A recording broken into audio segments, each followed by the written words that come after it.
An elderly woman received the news of her son's death and rushed to the hospital. But when the coffin was opened, everyone was in shock, completely paralyzed. The night was quiet, but Neve's heart beat as if it were about to explode. There was something in Declan's eyes that always made her feel safe, as if she could confide all her secrets to him.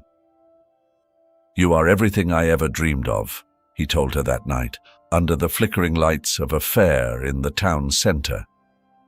Neve, barely 20 years old and with a life full of loneliness, allowed herself to believe his words.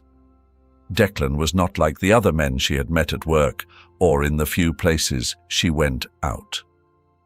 He had a confident air, a smile that could light up any room, and a voice that made her forget the weight of her daily life. Neve, who had never thought of love as something for her, let her guard down. And when he promised a future together, a house, children, and a life away from the tedium of the town, she had no reason to doubt.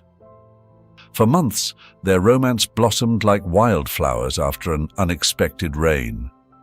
Declan took her to places she had never visited, a lake hidden among hills, a simple but charming restaurant, and even convinced her to dance in the middle of the square one Sunday night, something she would never have dared to do alone.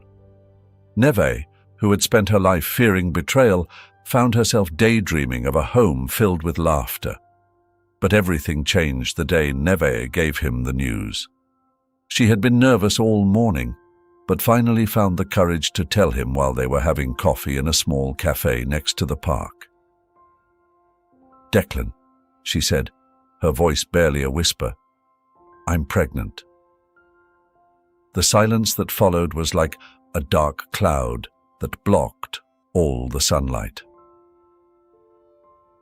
Declan put his cup down on the table, his eyes losing that warm glow that always reassured her. "Are you sure?" he asked, though there was no doubt in his voice.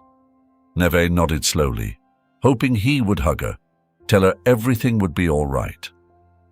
But what followed was not what she expected. "This wasn't in my plans," Declan said, his tone cold as a knife. "I'm not ready to be a father. You have to decide, Neve. Either you do something about it, or we end it here." The words hit her like a punch in the stomach.